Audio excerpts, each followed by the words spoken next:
For over 60 years, the Chevrolet Corvette has been the iconic American sports car.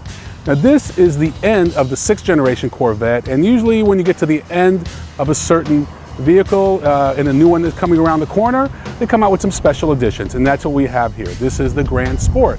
It sits nicely between the base C6 and the Z06. But here to tell us a little bit more about that is our old friend James Bell, who now works for General Motors.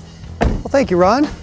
What you're looking at here is probably, I guess, it's the send-off. It's the big kiss-off goodbye party to the C6 Corvette. Of course, the all-new C7 Corvette on the market very, very soon. But what you've got here is the base motor from the Corvette, so a 6.2 liter, 430 horsepower, 0 to 60 in under 4-second machine, but done up, well, it's like it's been to Z06 boarding school, if you will. It's got some of the graphic package on the side, the gills on the side, the brake venting on the rear fender.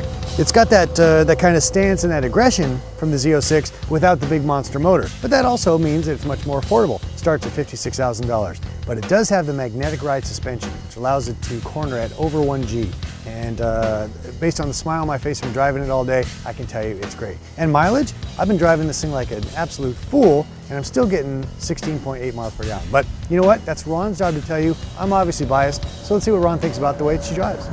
As James mentioned, this is essentially a base C6 Corvette with a lot of Z06 performance and handling features, such as the magnetic ride control. That's the big one. The others are more kind of appearance. But the magnetic ride control is really one of the greatest technologies you can get today as far as suspension.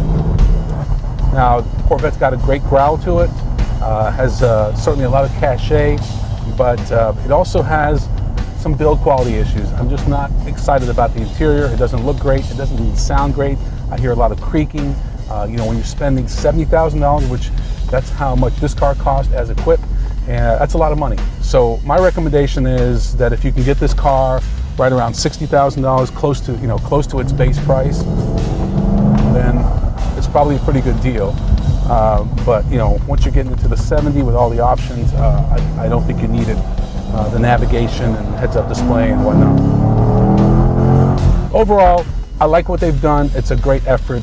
I think we're all just really eagerly anticipating the next Corvette, the C7. But for those of you who may want to hold on to a little bit of nostalgia, this might be a nice vehicle to get, especially if you can get it at a good price.